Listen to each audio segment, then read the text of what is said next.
quartier d'artistes, malgré un quartier populaire dont je suis fière. Ouais. Très vite la danse. Cette nuit-là, avant même que l'aube ne touche Alger, un appel à tout briser. Venez, c'est le moment. Depuis, sa fille ne peut oublier le choc qui a suivi, ni les secrets que sa mère avait juré de taire jusqu'à son dernier souffle. Pourquoi Biyouna avait-elle choisi le silence? Et que redoutait-elle au point de cacher sa vérité au monde entier? Aujourd'hui, pour la première fois, sa fille parle, et ce qu'elle révèle change tout.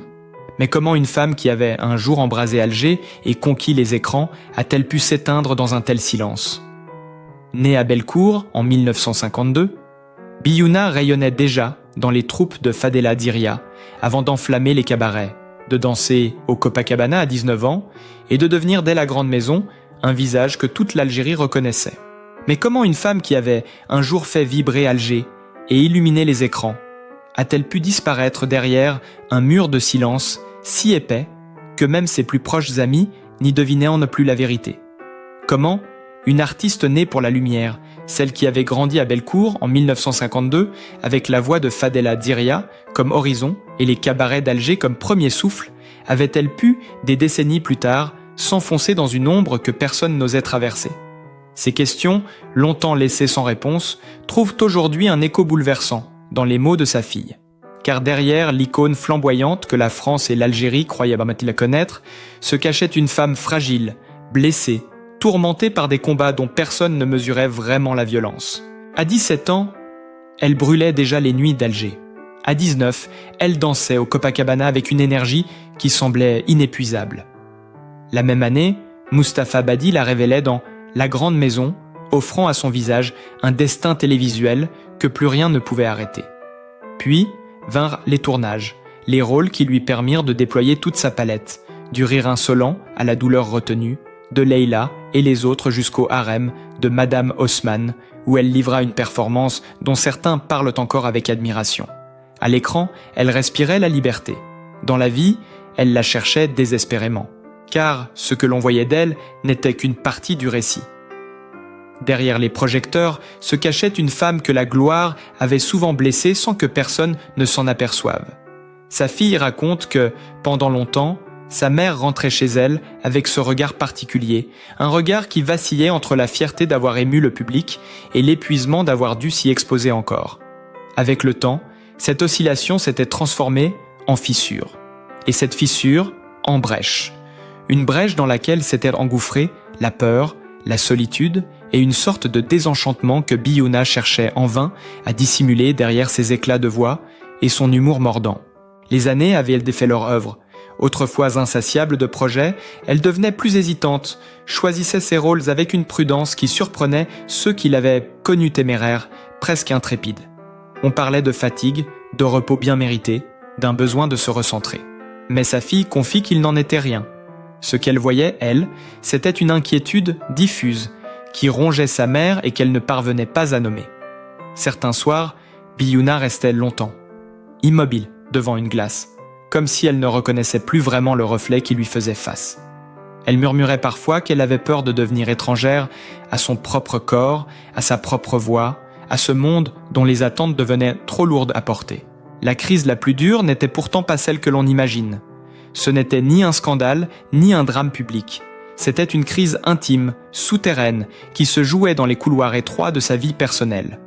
Une fracture familière, née de désaccords jamais réglés, avait progressivement isolé Biyouna. Ce n'était pas une rupture spectaculaire, mais un lent éloignement, presque imperceptible au début, puis impossible à ignorer.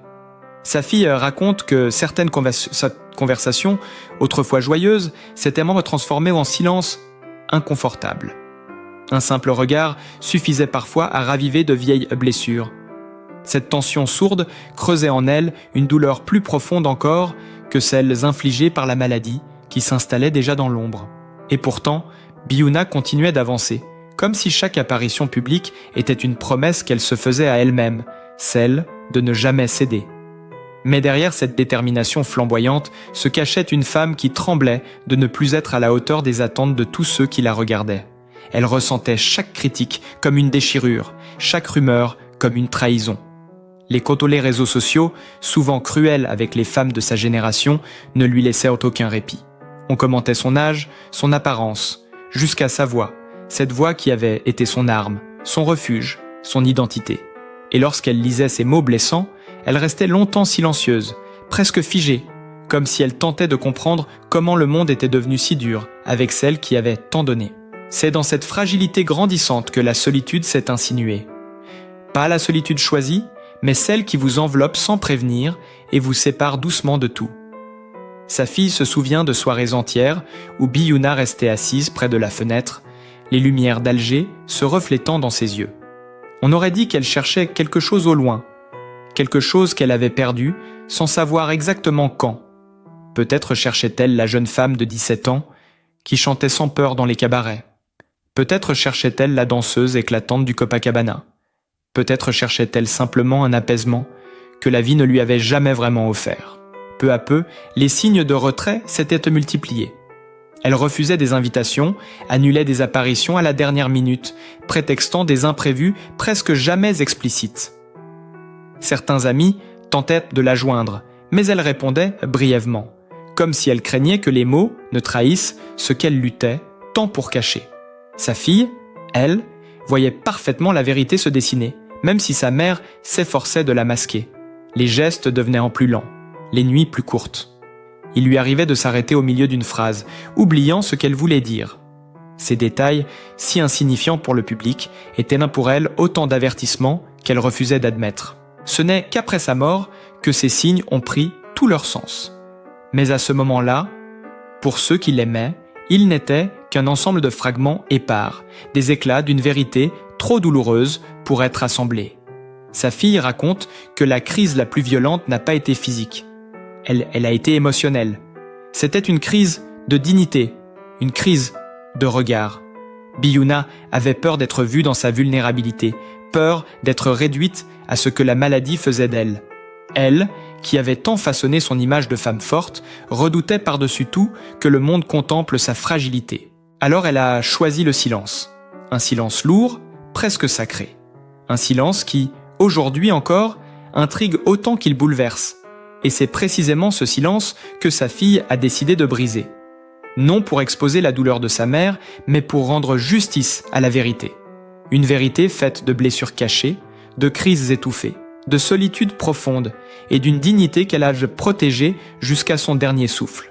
Et ce ne sont que les premiers fragments de cette histoire. Car bientôt, sa fille révélera les 5 secrets que Biyuna avait laissés derrière elle. Des secrets capables de changer tout ce que l'on croyait savoir sur la femme qu'elle fut et sur la fin qu'elle n'a jamais voulu montrer au monde. Mais ce que personne ne savait encore, c'est que ce silence n'était pas seulement une fuite. C'était une décision. Une décision mûrie dans la douleur, alimentée par des secrets que Biyuna avait portés si longtemps qu'ils avaient fini par la façonner. Et lorsque sa fille commence à raconter presque à voix basse, on comprend enfin que la chute apparente n'était en réalité que la surface d'un tourment beaucoup plus profond. Derrière chaque absence, chaque hésitation, chaque retrait, se cachait un choix qui n'avait jamais été dévoilé au public, celui de préserver ce qui lui restait de liberté. Car au moment où le monde croyait l'avoir perdu, elle, de son côté, croyait encore pouvoir se sauver. Tout a basculé un soir où, selon sa fille, elle avait tenté de se lever trop vite. Elle avait vacillé, manqué de tomber, et s'était rattrapée au bord d'une table.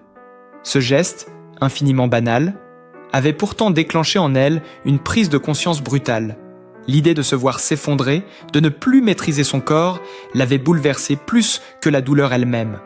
Ce n'était pas la chute qui l'effrayait, mais le regard que les autres porteraient sur elle si jamais ils la surprenaient vulnérable. Elle, qui avait toujours cultivé une présence forte, une énergie indomptable, ne supportait pas l'idée d'être vue dans cet état. Ce soir-là, sa fille y raconta qu'elle était restée assise, longuement, sans dire un mot. Puis, d'une voix grave, presque méconnaissable, elle avait glissé « Je veux choisir ce que je montre, je veux décider de ce que je laisse derrière moi ».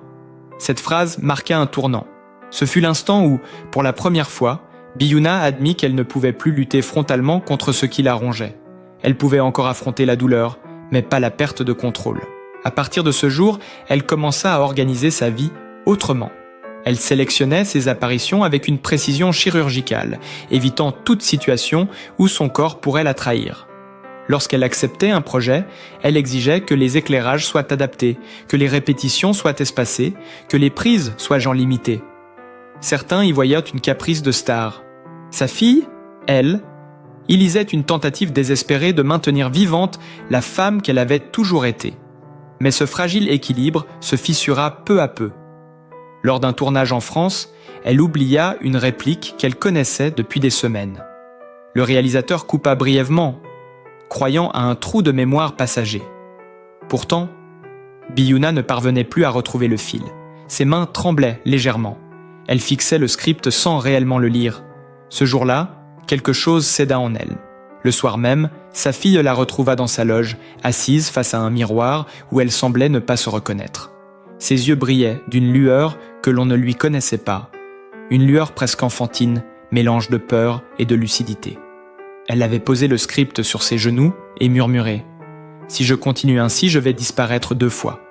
Une fois pour eux et une fois pour moi. » C'était une confession déchirante, mais aussi un aveu d'une honnêteté rare. Biyuna comprenait que la scène qui l'avait nourrie toute sa vie était désormais devenue un terrain glissant où elle risquait de perdre ce qu'elle avait de plus précieux. Sa voix, sa présence, son identité. Cette nuit-là, elle prit une décision radicale. Elle annonça à sa fille qu'elle voulait cesser les tournages jusqu'à nouvel ordre, peut-être pour toujours. Ce n'était pas une retraite officielle, mais une suspension de tout ce qui exigeait d'elle une force qu'elle ne pouvait plus garantir. Elle disait qu'elle avait besoin d'espace, de calme, d'un lieu où elle pourrait continuer à être elle-même sans le jugement du monde extérieur. Sa fille ne chercha pas à la convaincre du contraire. Elle comprenait que sa mère ne fuyait pas la vie, mais cherchait à la protéger. Pourtant, ce retrait, loin de la libérer totalement, fit remonter d'autres blessures, plus anciennes, plus intimes. Car en renonçant au regard du public, elle se retrouvait de nouveau face au regard de sa famille, un regard qui n'avait jamais vraiment guéri des tensions accumulées au fil des années. Elle redoutait ces conversations où les reproches se cachaient entre les lignes, où chaque mot semblait trop lourd ou trop fragile pour être prononcé sans trembler.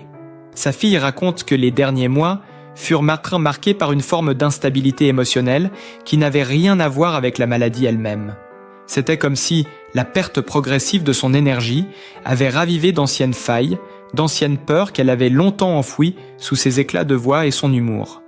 Certaines soirées, Biyuna se mettait à écrire sans cesse, compulsivement, comme si elle tentait de retenir quelque chose qui menaçait de lui échapper.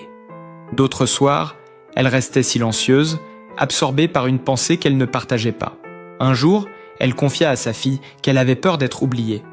Pas en tant qu'artiste, mais en tant que femme. Elle craignait que le monde ne retienne d'elle que des rôles, des répliques, des apparitions publiques, et qu'il ne voie plus la personne derrière.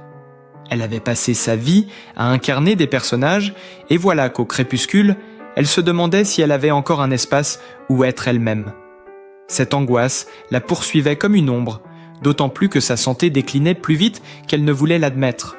Au fil des semaines, les douleurs devinrent plus prononcées, les gestes plus mesurés. Elle perdait du poids. Ses nuits se fractionnaient en brèves séquences où l'épuisement luttait contre l'inconfort. Sa fille, témoin impuissante, tentait de maintenir un semblant de normalité, mais elle voyait sa mère glisser vers un état où la dignité, elle-même, devenait un combat. Ce fut dans ce contexte fragile qu'un événement inattendu se produisit. Un matin d'hiver, alors qu'elle fouillait dans un tiroir à la recherche d'une écharpe, sa fille découvrit une enveloppe soigneusement pliée, adressée à personne. À l'intérieur, une lettre écrite d'une écriture irrégulière, presque tremblante. Elle n'osa pas la lire immédiatement. Ce n'est que lorsqu'elle s'assit près de sa mère, quelques heures plus tard, qu'elle trouva le courage de l'ouvrir. Les mots qu'elle y découvrit furent comme un coup de tonnerre, une révélation qui expliquait tout ce qui n'avait pas été dit. « Pardonne-moi de partir ainsi », écrivait-elle. « Je ne peux pas être une charge pour ceux que j'aime. Je veux partir avec ce qu'il me reste de force. » Cette lettre, qui semblait n'être destinée à personne et à tout le monde à la fois, était la confession d'une femme qui avait décidé de reprendre le contrôle sur son destin. En lisant ces lignes, sa fille sentit son cœur se serrer. Ce n'était pas un adieu, mais une justification, une tentative maladroite mais sincère, d'expliquer pourquoi elle avait tant insisté pour cacher la vérité, pourquoi elle avait refusé d'admettre la gravité de sa condition, pourquoi elle s'était tant protégée du regard des autres. Cette lettre changea tout pour elle. Elle comprit que sa mère n'avait jamais voulu la laisser dans l'ignorance, par égoïsme ou par orgueil. Elle l'avait fait par amour, par pudeur, par peur de devenir un fardeau. Ce soir-là, un basculement s'opéra. Biyuna, consciente que sa fille avait découvert la lettre, ne chercha plus à dissimuler ce qu'elle ressentait. Pour la première fois depuis longtemps, elle parla avec une franchise qui surprit même sa propre fille. Elle expliqua qu'elle avait pris une décision irrévocable. Elle ne voulait plus d'acharnement thérapeutique, plus de traitements qui la maintiendraient dans un état qu'elle jugeait indigne. Elle voulait se retirer, non pas pour mourir, mais pour vivre la fin de sa vie selon ses propres termes, sans compromis, sans mise en scène. Cette décision, qui aurait pu paraître dure ou brutale, résonna au contraire comme un acte de courage, un refus de se laisser déposséder de sa propre histoire. Pour sa fille, l'acceptation fut douloureuse, mais elle comprenait désormais que sa mère ne fuyait rien. Elle choisissait. Et ce choix allait bientôt révéler les secrets que Biyuna avait toujours préservés, des vérités capables de bouleverser tout ce que l'on croyait savoir sur elle. Mais ce que sa fille n'imaginait pas, c'est que cette décision, aussi déchirante fut-elle, n'allait pas seulement marquer la fin d'un combat. Elle ouvrait aussi la porte à une forme inattendue de renaissance, une métamorphose intérieure que Biyuna semblait accueillir avec une sérénité presque désarmante, comme si, au moment même où elle admettait sa fragilité, elle retrouvait aussi une part d'elle-même qu'elle avait longtemps sacrifiée aux exigences du monde. Pendant des années, elle avait lutté pour conserver une image forte, intacte, imperturbable. Désormais, elle n'avait plus besoin de se battre. Elle n'avait plus à convaincre personne. Elle pouvait enfin se regarder avec douceur, sans honte, sans artifice, sans peur d'être démasquée. Sa fille raconte que les jours qui suivirent sa confession furent étrangement lumineux, comme si un poids immense avait quitté les épaules de sa mère. Le matin, elle se levait un peu plus tard, mais avec un calme qu'on ne lui connaissait plus. Elle ouvrait les rideaux lentement, laissait entrer la lumière, observait la ville comme si elle la redécouvrait. Parfois, un sourire discret éclairait son visage. Pas un sourire pour la caméra, pas un sourire pour un public invisible, mais celui d'une femme qui accepte enfin d'être là où elle se trouve, ni au-dessus, ni au-dessous, simplement à sa place. Elle parlait moins, mais lorsqu'elle parlait, ses mots semblaient pesés, choisis, presque sculptés. On aurait dit qu'elle cherchait à transmettre quelque chose, non plus par ses rôles, mais à travers sa propre vie, à travers sa manière d'affronter l'inéluctable. Un jour, alors que sa fille s'asseyait près d'elle avec une tasse de thé, Biyuna lui dit d'une voix apaisée « Je me suis battue trop longtemps contre ce qui n'avait pas besoin d'être combattu. La vie ne nous demande pas d'être forte tout le temps. Elle nous demande seulement d'être vraie. » Cette phrase, sa fille l'a gardée comme un trésor, car elle révélait la prise de conscience la plus profonde de Biyuna. L'idée que le courage consiste parfois à renoncer, à accepter, à déposer les armes là où l'on croyait devoir les brandir. Pendant des années, elle avait confondu dignité et résistance. Maintenant, elle comprenait que la dignité pouvait aussi naître de l'abandon, de la simplicité, de la vulnérabilité partagée. Cette transformation bouleversa sa relation avec sa fille. Les barrières qui s'étaient dressées entre elles au fil du temps commencèrent à s'effriter. Les silences lourds disparurent peu à peu pour faire place à des conversations plus douces, plus vraies. Elle se remettait à rire, à évoquer des souvenirs, à imaginer ce que la vie aurait pu être si elles avaient parlé plus tôt, si elles s'étaient confiées davantage. Ce n'étaient plus des échanges empreints de tension ou de non-dits, mais des dialogues sincères entre deux femmes qui apprenaient enfin à se regarder avec compassion. Sa fille raconte que certains soirs, elle voyait sa mère poser sa main sur la sienne d'un geste si naturel, si tendre, qu'elle en avait les larmes aux yeux. C'était comme si la maladie avait retiré à Biyuna tout ce qui n'était pas essentiel, ne laissant que l'essence même de son être. Une femme aimante, sensible, avide de transmettre ce qu'elle n'avait pas toujours su dire. La réconciliation avec elle-même entraîna, presque malgré elle, une réconciliation avec son histoire. L'image de la jeune fille de Bellecour, qui chantait dans les troupes de Fadela Dziria, se mêlait à celle de la danseuse du Copacabana, puis à celle de l'actrice magnétique découverte par Mustapha Badi. Toutes ces Biyuna, toutes ces époques, toutes ces facettes formaient un tout. Pendant longtemps, elle avait cru devoir choisir entre elles, renier l'une pour sauver l'autre, cacher la fragilité pour préserver la légende. À présent, elle comprenait qu'elle n'avait jamais eu à le faire. Sa vie était un patchwork de contradictions, de forces et de blessures, et c'était précisément cette complexité qui faisait sa richesse. Elle ne cherchait plus à être cohérente. Elle cherchait seulement à être entière.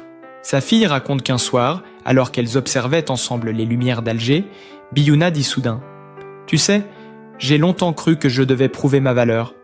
Aujourd'hui, je me rends compte que la valeur d'une vie ne se mesure pas à ce que l'on accomplit, mais à ce que l'on accepte. » Sa voix n'était ni triste ni résignée. Elle était calme, presque joyeuse. Comme si elle venait de résoudre une énigme intérieure, une équation qu'elle portait depuis des années sans savoir comment l'aborder. Cette lucidité nouvelle la rendait plus lumineuse que jamais, malgré la fatigue, malgré la maladie. Sa fille avait l'impression de rencontrer une nouvelle version de sa mère, plus authentique, plus sage, débarrassée de tout ce qui l'avait alourdi pendant si longtemps.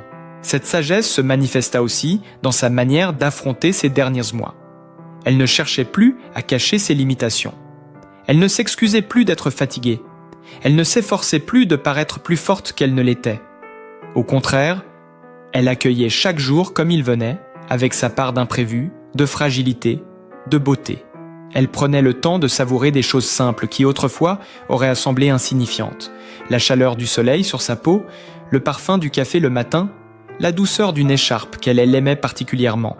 Elle s'autorisait même à rêver, non pas d'un futur lointain, mais d'un présent réconcilié, d'un état intérieur où la paix ne dépendait plus du regard des autres, mais de son propre consentement à la vie. Peu à peu, Biyuna recommença à écrire, non plus pour se justifier, ni pour s'excuser, mais pour mettre des mots sur ce qu'elle comprenait enfin. Sa fille découvrit un jour une page où elle avait rédigé cette phrase « Il ne faut pas confondre la fin de quelque chose avec la fin de soi ». Ces mots résonnaient comme une déclaration, comme une réponse à toutes les peurs qu'elle avait éprouvées. La maladie ne la définissait plus. Elle n'était plus une menace pour son identité. Elle était devenue une transition, un passage, une étape où l'âme pouvait se resserrer autour de ce qui comptait réellement. Et ce qui comptait, pour elle, n'était plus la scène, ni les applaudissements, ni la reconnaissance. C'était l'amour, la vérité, la présence de sa fille et le sentiment d'avoir vécu une vie pleine, dense, imparfaite et belle. Même les regrets, autrefois si lourds à porter, commencèrent à se dissoudre. Elle en parla ouvertement, comme si les nommer les rendait moins douloureux. Elle parla de ses erreurs, de ses choix parfois trop impulsifs, de ses blessures mal gérées. Elle en parlait sans amertume, avec une forme de tendresse pour la jeune femme qu'elle avait été. « Si c'était à refaire, je referais tout », dit-elle un jour. « Peut-être différemment, mais je le referai. On ne peut pas vivre sans se tromper. On peut seulement apprendre à ne pas laisser les erreurs nous définir. » Ces mots touchèrent profondément sa fille, qui comprit alors que sa mère n'était plus dans la lutte, mais dans la transmission, dans une forme de maturité lumineuse qui transformait la douleur en sagesse. Et puis un jour, alors que le vent soufflait doucement sur les rideaux de la chambre, Biyuna prononça une phrase que sa fille n'oubliera jamais. « Je ne veux plus survivre, je veux vivre même si c'est pour peu de temps. » Cette phrase, simple en apparence, contenait toute la révolution intérieure qui avait eu lieu en elle. Elle ne cherchait plus à prolonger la vie à tout prix. Elle cherchait à lui donner un sens, à habiter chaque instant avec une intensité nouvelle. Sa fille comprit à ce moment-là que la transformation de sa mère était complète. Elle n'était plus dans l'effort de tenir debout, mais dans la liberté d'être ce qu'elle était devenue. Cette liberté, fragile et magnifique, allait lui permettre de faire la paix avec son histoire, avec ceux qu'elle avait aimés, et surtout avec elle-même. Et lorsque le dernier souffle de Biyuna s'est mêlé au silence, ce n'est ni la douleur ni la peur que sa fille a retenu, mais cette paix nouvelle qui illuminait encore son visage. Comme si, après tant d'années à lutter contre le regard du monde, elle s'était enfin accordé le droit d'exister simplement, d'être elle-même jusqu'au bout. Sa vie n'a pas été parfaite, mais elle a été vraie, vibrante, imparfaite et profondément humaine. Et peut-être est-ce la plus belle leçon qu'elle nous laisse. Apprendre à accueillir nos fragilités comme des forces, à faire la paix avec nos histoires, à aimer sans retenue ce que la vie nous offre encore. Si ce récit vous a touché, n'hésitez pas à soutenir notre travail en laissant un commentaire, un like ou en vous abonnant. Partagez votre souvenir, votre émotion, votre regard. Car tant que nous continuons à raconter leurs histoires, ceux qui nous quittent ne disparaissent jamais vraiment.